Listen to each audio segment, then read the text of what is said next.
Jemaat itu bahasa Arab, artinya kumpulan orang banyak. Itu jemaat. Maka ada jemaat pengajian ibu-ibu NU. Apa itu gereja? Jemaat nonton bola. Itu apa itu gereja artinya? Korupsi berjemaat. Apakah korupsi dalam gereja artinya? Enggak, korupsi rame-rame gitu loh. Makanya saya tidak tahu kenapa LAI ya yang kedua itu masih sudah mulai diterjemahkan. Coba kita bandingkan terjemahan baru tapi yang lama, yang belum, yang bukan ini yang terbaru ini, yang sebelumnya. Baca itu di dalam Matius 16 ayat 18 itu. Dan aku pun berkata kepadamu, engkau adalah Petrus, dan di atas batu karang ini aku akan mendirikan jemaat. Nah, itu jemaat itu padahal itu bahasa aslinya adalah eklesia yang seharusnya artinya gereja. Coba terjemahan yang terbaru. Aku pun berkata kepadamu, engkau adalah Petrus, dan di atas batu karang ini aku akan mendirikan gerejaku. Sudah dikoreksi. Di atas batu karang ini aku mendirikan gerejaku. Saya nggak semuanya dikoreksi oleh LAI. Episode 1, 2, 3 dikoreksi. Coba yang lama coba. Episode 1, 2, 3. Jemaat yang adalah tubuhnya. Nah ini jemaat yang adalah tubuhnya. Yang baru, yang sudah dikoreksi. Episode 1, 2, 3. Gereja yang adalah tubuhnya. Gereja yang adalah tubuhnya. Coba 1 Timotius 3, 5 tadi. Ayat 15 tadi. Yang baru nih, yang baru. Jadi jika aku terlambat, engkau sudah tahu bagaimana orang harus hidup dalam keluarga Allah, yakni jemaat. Oh, itu tetap dikoreksi itu. Padahal bahasa aslinya adalah eklesia. Jadi kalau jemaat itu bukan gereja, jemaat itu kumpulan apa saja gitu loh. Orang nonton bola rame-rame ya jemaat nonton bola itu artinya. Gereja itu apa? Gereja itu kita baca di dalam 1 Petrus 2 ayat 9. Tetapi kamulah bangsa yang terpilih. Kamu bangsa yang terpilih. Imamat yang rajani. Imamat yang rajani. Bangsa yang kudus. Bangsa yang kudus. Umat kepunyaan Allah. Umat kepunyaan Allah sendiri. Supaya kamu memberitakan perbuatan-perbuatan yang besar dari Dia yang telah memanggil kamu. Nah itu yang telah memanggil kamu keluar. Jadi kata gereja itu dari kata eklesia yang berasal dari bahasa yang Yunani keluar dari kaleo, saya memanggil. Kaleo menjadi kata benda eklesia, artinya orang-orang yang dipanggil keluar. Keluar dari apa? Dari kegelapan dosa. Keluar dari apa? Dari dominasi roh-roh jahat. Keluar dari apa? Dari kuasa kematian. Melalui apa? Melalui baptisan. Oleh iman, melalui baptisan, dijadikan satu tubuh gereja ini oleh kuasa Roh Kudus. Coba kita baca dari 1 Korintus 12 ayat 13. Sebab dalam satu roh kita semua, baik orang Yahudi maupun orang Yunani, baik budak maupun orang merdeka, telah dibaptis menjadi satu tubuh. Dalam satu roh telah dibaptis menjadi satu tubuh. Itulah gereja. Jadi gereja itu bukan asal ngumpul-ngumpul, itu gereja. Enggak. Gereja itu adalah orang yang telah dipanggil keluar oleh kuasa Roh Kudus. Beriman pada Kristus, disatukan dengan kematian, penguburan, dan kebangkitannya melalui baptisan, akhirnya masuk dalam satu tubuh, yaitu gereja ini. Sedangkan jemaat itu bukan apa saja jemaat itu loh. Makanya nggak tepat kata eklesia diterjemahkan jemaat itu nggak tepat. Ya, dan saya tidak tahu kenapa lah nggak total itu merevisinya. Eklesia ada yang sudah diterjemahkan gereja, ada yang tetap dijadikan jemaat, sehingga itu membingungkan umat yang tidak tahu. Kalau tahu bahasa aslinya sih tidak apa-apa, kalau enggak kan bisa keliru tuh nanti. Iya kan? Baik. Jadi itulah mengenai secara umum gereja. Nanti kita bicara lagi. Nah, gereja itu adalah kehadiran kerajaan Allah di bumi. Kenapa? Karena Kristus mengatakan di dalam Matius 12 ayat 29. Atau bagaimanakah orang dapat memasuki rumah seorang yang kuat dan merampas? Ayat 28. Tetapi jika aku mengusir setan dengan kuasa roh Allah, maka sesungguhnya kerajaan Allah sudah datang. Nah, apabila aku mengusir setan dan dengan kuasa roh Allah, kerajaan Allah sudah datang. Itu baru mengusir. Bagaimana kalau setan itu dikalahkan? Ya, kerajaan Allah sudah datang seutuhnya.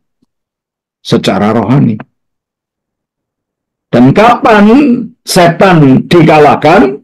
Waktu Yesus dikuburkan. Coba kita baca di dalam Ibrani 2 ayat 14. Karena anak-anak itu adalah anak-anak dari darah dan daging. Maksudnya kita ini dari darah dan daging. Maka ia juga menjadi sama dengan mereka. Maka iya, firman Allah itu atau anak Allah itu menjadi sama dengan mereka, sama dengan manusia. Dia betul-betul jadi manusia artinya. Terus?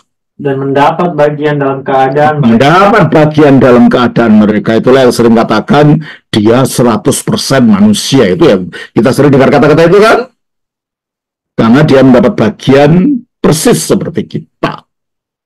Makanya karena dia betul-betul jadi manusia. Kalau ada orang Islam sering mengecek, kok Tuhan jadi manusia, Tuhan kok dilahirkan gitu. Loh, kalau dia jadi manusia, ya harus dilahirkan dong. Kalau tidak dilahirkan, mana manusia tidak dilahirkan? Tuhan kok dilahirkan dari alat wanita. Loh, kalau dia lahir dari pohon pisang, ya bukan manusia dong.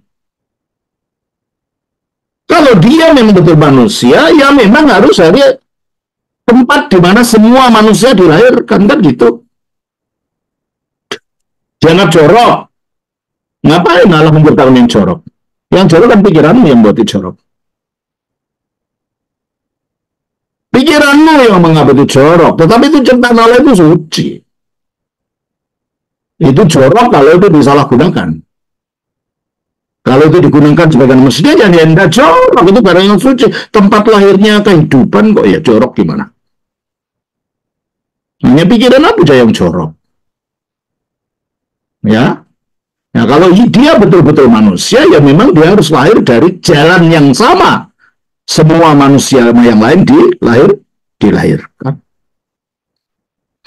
Oh Tuhan kok bisa sakit, bisa lahir.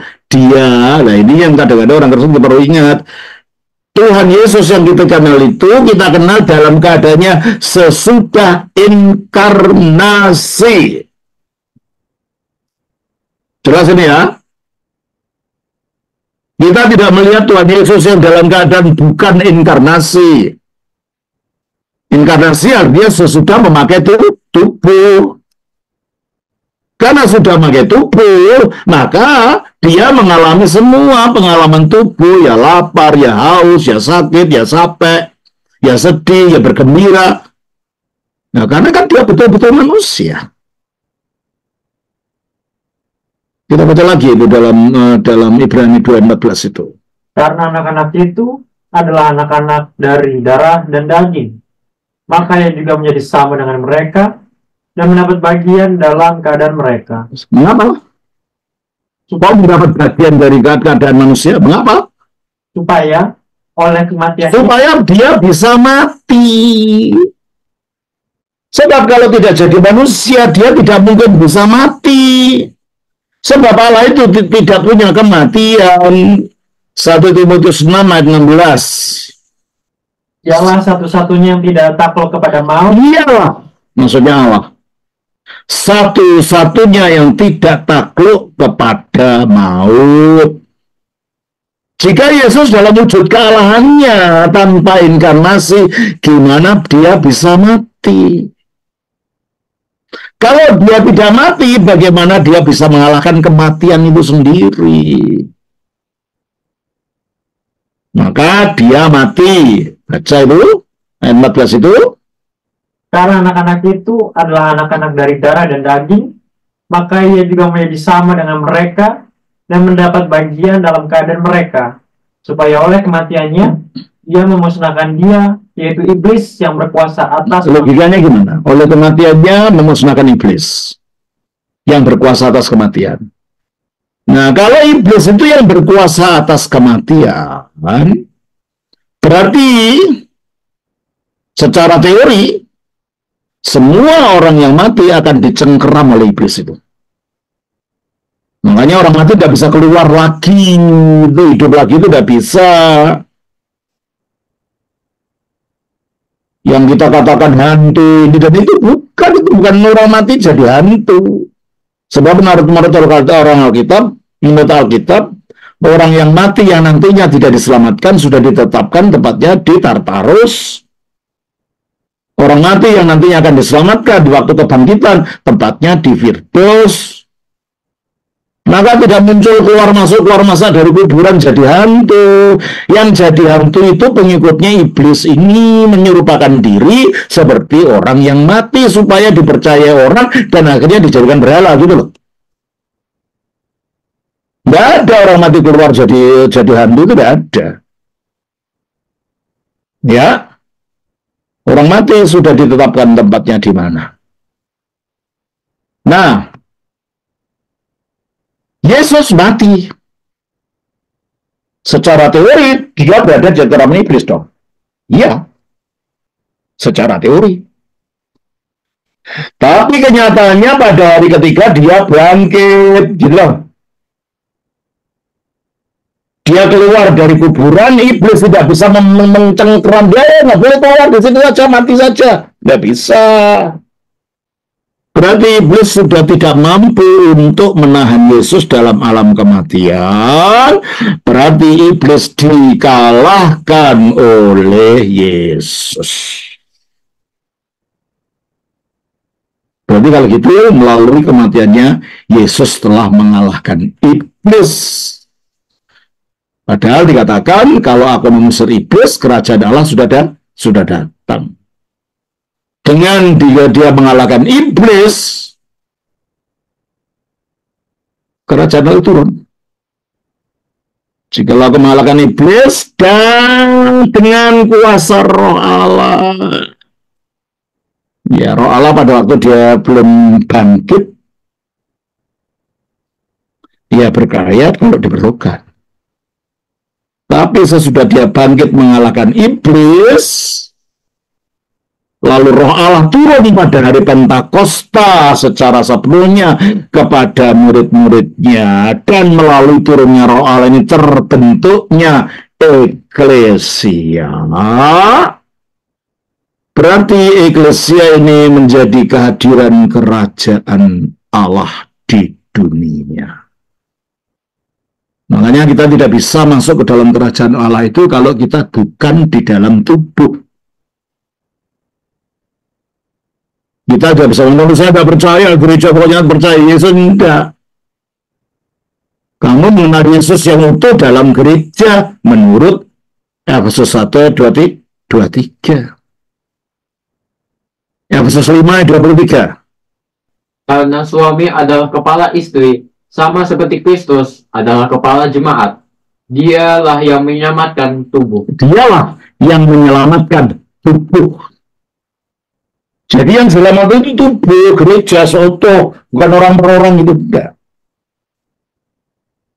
Makanya untuk kita diselamatkan, kita harus berada dalam tubuh itu. Ya, pokoknya aku percaya, nggak usah dibaptis, aku sendiri. Nggak bisa. Sebab kekristenan itu agama komunal, bukan agama individual. Sebab Yesuslah sebagai kepala yang mengalahkan kematian, dan kita akan ikut dalam kemenangannya atas kematian itu kalau kita menyatu dengan Kristus, menyatu dengan tubuhnya. Tanpa itu ya nggak bisa dong. Dengan cara apa? 1 Korintus 15 ayat 21-22. Sebab sama seperti maut datang karena satu orang manusia. Ya, sama seperti maut datang oleh karena satu manusia. Siapa? Adam. Upah dosa adalah maut. Terus? Demikian juga kebangkitan orang mati datang karena satu. Ya, karena memulai kematian ke manusia, maka yang harus memulihkan kehidupan ya harus manusia. Tapi manusia yang tidak bisa mati. Maka yang jadi manusia adalah firman Allah jadi manusia. Tidak bisa dikalahkan oleh kematian. Karena dia masuk alam kematian justru untuk mengalahkan kematian itu lalu bangkit. Dan dia memunculkan kebangkitan di dunia ini. Terus kan? Karena sama seperti semua orang mati. Karena dalam persekutuan dengan... Ya, karena sebagai keturunan Adam kita mati. Kita mengalami kematian tadi. Terus? Demikian pula semua orang akan dihidupkan kembali dalam persekutuan. Nah, kalau kita menyatu dengan Kristus, kita ikut kebangkitannya Kristus itu. Dan penyatuannya dengan Kristus itu adalah melalui baptisan.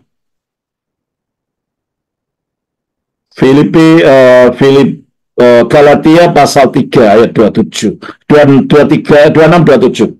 Sebab kamu semua adalah anak-anak Allah karena iman di dalam Yesus Kristus. Karena Kamu semua adalah anak-anak Allah karena iman dalam Kristus Yesus. Kok bisa? Ayat 27. karena kamu Karena, ini penjelasannya. Kok bisa karena iman pada Yesus kita jadi anak-anak Allah? Karena, apa katanya? karena kamu semua yang dibaptis Nah, karena kamu semua yang dibaptis. Terus? dalam Kristus Dalam Kristus telah mengenakan telah mengenakan Kristus. Mengenakan itu apa sih? Kalau bahasa biasanya itu, mengenakan itu apa? Memakai. Ya bayangkan sekarang kalau saya mengenakan baju hitam, dari bawah sampai ke atas tertutup semuanya hitam. Saudara melihatnya apa? Yang saudara lihat dari sana apa? Ya hitam, gitu kan? Lalu dari bawah sampai atas putih, yang saudara lihat apa? Ya putih. Seandainya ada warna namanya anak Allah, dan saudara mengenakan warna anak Allah itu dari bawah ke atas, kita jadi apa? Ya jadi anak Allah. Itulah kita menjadi anak Allah karena kita mengenakan Kristus yang adalah anak Allah. Dan kita mengenakan Kristus itu melalui baptisan. Ini ya. Nah, inilah persiapan-persiapan Kristus mau mendirikan gerejanya. Kumpulan murid-murid itu sendiri belum gereja ketika Roh Kudus belum turun ke atas mereka. Coba kita baca di dalam Kisah Rasul pasal 1 ayat yang ke 12 sampai 14. Maka kembalilah rasul-rasul itu ke Yerusalem dari bukit yang disebut Bukit Zaitun, yang hanya seperjalanan Sabat jauhnya dari Yerusalem. Setelah mereka tiba di kota, naiklah mereka ke ruang atas tempat mereka menumpang. Mereka itu ialah Petrus dan Yohanes, Yakobus dan Andreas, Filipus dan Thomas, Bartolomeus dan Timot dan Matius, Yakobus bin Alfeus dan Simon orang Zelot, dan Yudas bin Yakobus. Mereka semua bertekun dengan sehati dalam doa, bersama-sama dengan beberapa perempuan, serta Maria, ibu Yesus, dan dengan saudara-saudara Yesus. Ayat 15.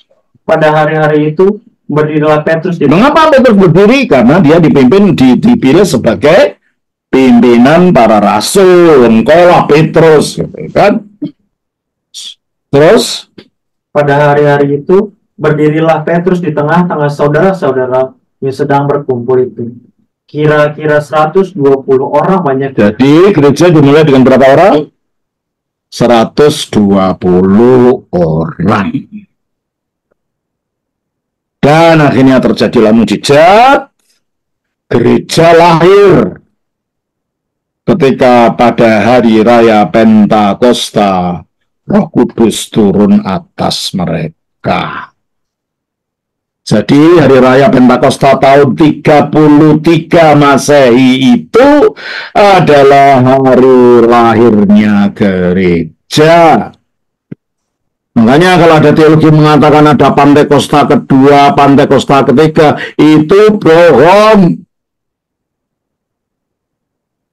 Sebab orang itu lahirnya cuma satu kali. Nggak mungkin saya udah lahir tahun 50-an, 68 tahun yang lalu. Lalu saya umur 50 masuk perut ibu saya lahir lagi. Nanti umur 60 masuk perut ibu saya lahir lagi. Kan tidak mungkin. Maka gereja tidak lahir berulang-ulang. Maka tidak ada Pentakosta kedua, Pentakosta ketiga. Itu tidak ada, itu ajaran sesat. Hati-hati makanya dengan ajaran-ajaran yang ada sekarang ini. Pentakosta hanya terjadi sekali saja, dan sekali itu adalah hari lahirnya gereja. Dan setelah hari gereja lahir, dengan berkumpulnya 120 orang ini, tak lama kemudian Petrus berkhotbah dengan berapi-api. Dan efeknya, kita baca dalam Kisah Rasul pasal 2, ayatnya yang ke-41. Orang-orang yang menerima perkataannya itu memberi diri dibaptis. Dan pada hari itu jumlah mereka bertambah kira-kira 3.000. Nah, dari 120 orang, gereja lahir, jumlahnya menjadi melalui apa? Melalui baptisan, jumlahnya menjadi 3.000 orang. Pada zaman awal ini, pada tahun 33 Masehi ini, yang mimpin masih para rasul sendiri. Dan kehidupan gereja itu dicirikan dengan ayat 42. Mereka bertekun dalam pengajaran. Mereka bertekun dalam pengajaran rasul-rasul. Nah, pengajaran rasul ini penting sekali. Sebab merekalah yang memang ditunggu Yesus jadi guru semesta. Jadi yang menyaksikan peristiwa Yesus, sebab mereka yang melihat apa yang terjadi. Saksi itu kan melihat, menyaksikan apa yang terjadi. Mereka tahu apa yang terjadi. Makanya sebelum ini terjadi, Kristus memberitahu kepada para rasul ini. Kita baca dari Matius pasal 28. Ayatnya yang ke-19. Karena itu pergilah, jadikanlah semua bangsa muridku. Jadikanlah semua bangsa muridku. Bukan muridnya Rasul. Rasul hanya mengajar, tapi arahnya untuk ketaatan kepada Yesus. Makanya kalau orang menjadi, oh saya pengikut Calvin, saya pengikut Luther, saya pengikut, loh, namanya lah kafir, Calvin, Luther itu yang menebus kalian. Oh, saya pengikut pendeta ini, pendeta itu. Memang pendeta itu yang menebus kalian.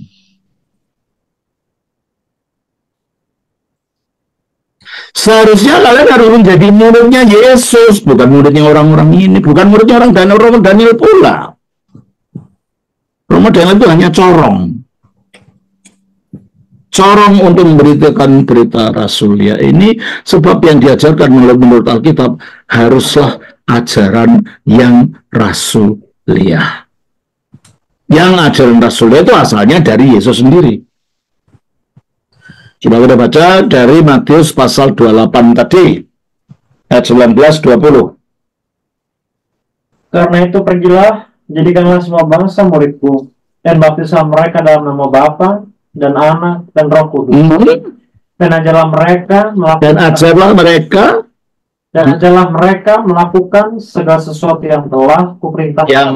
Segala sesuatu yang telah kuperintahkan. Jadi ajaran Rasul adalah ajaran Yesus, bukan karang-karangannya sendiri. Segala sesuatu yang telah kuperintahkan. Itulah sebabnya mengapa dalam gereja purba ditekankan pentingnya kita mengikuti ajaran Rasul, bukan ajaran aliran. Sebab ajaran aliran tidak menyelamatkan, itu bukan berasal dari hatinya Allah, itu dari pikiran manusia. Makanya ajaran aliran itu ajaran yang selalu berubah-ubah. Efesus 4 ayat yang ke-13 dan 14. Sampai kita semua telah mencapai kesatuan iman, pengetahuan yang benar tentang anak Allah. Pengetahuan yang benar tentang anak Allah berarti ada pengetahuan yang keliru dan salah tentang anak Allah. Kedewasaan penuh dan tingkat pertumbuhan yang ayat yang ke-12. Dan ialah yang memberikan baik rasul-rasul maupun nabi-nabi, baik pemberita-pemberita Injil maupun gembala-gembala dan pengajar-pengajar, untuk memperlengkapi orang-orang kudus. Ya, ini para rohani itu tujuannya untuk memperlengkapi orang kudus. Makanya kemana saya pergi, saya selalu mengajar.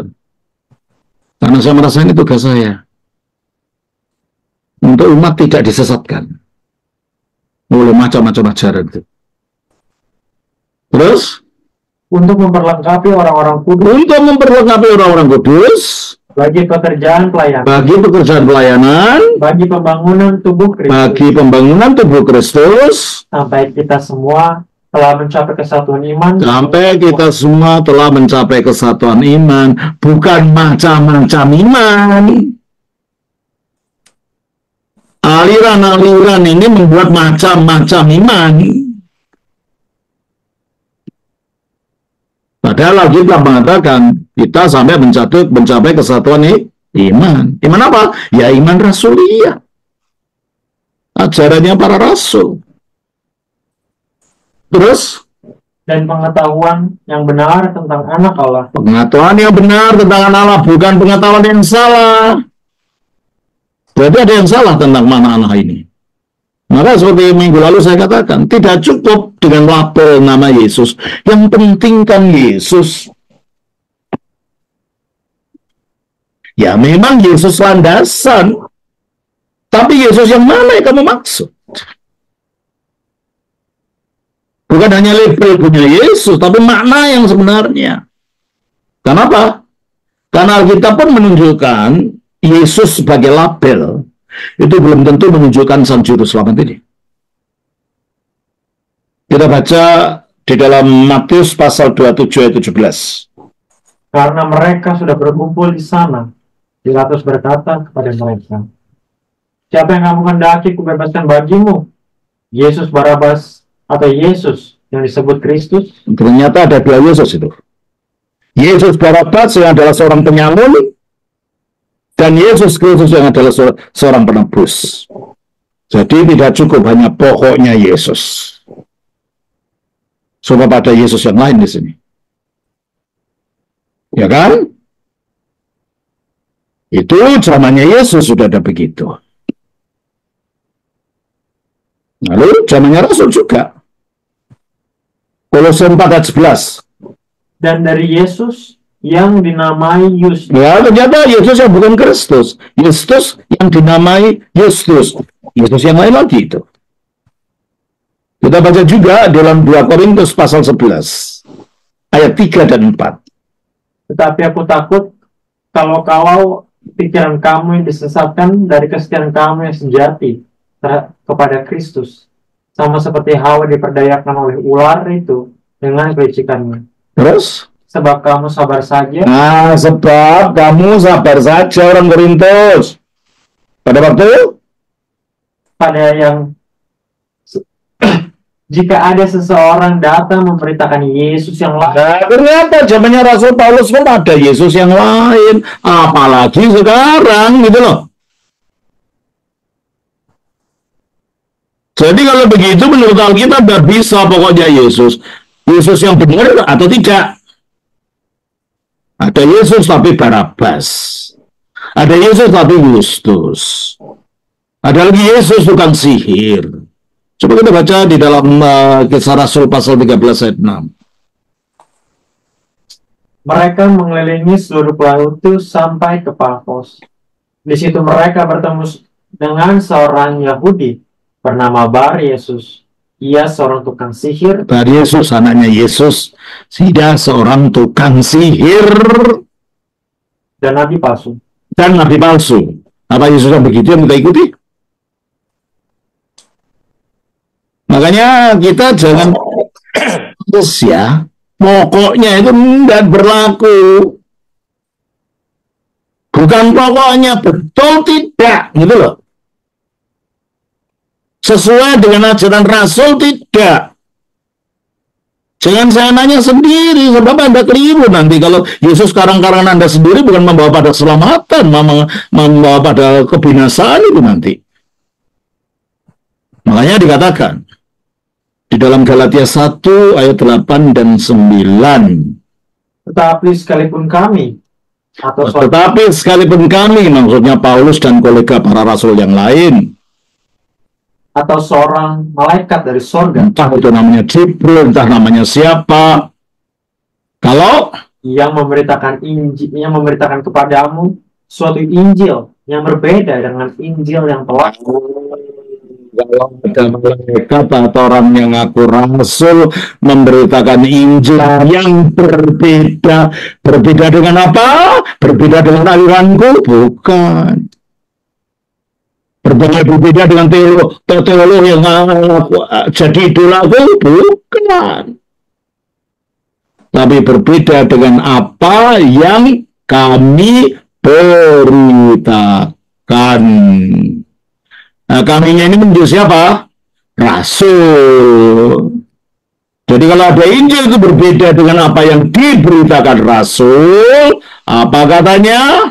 Yang telah kami beritakan kepadamu, terkutuklah dia. Terkutuklah dia. Ngeri kan? Jangan sembrono dengan ajaran. Emang Kristen progresif bisa menjamin orang yang ngarang ajaran itu membawa masuk surga? Sombongnya. Alkitab mengatakan barang siapa mengajarkan Injil yang berbeda dengan apa yang kami beritakan, terkutuklah dia.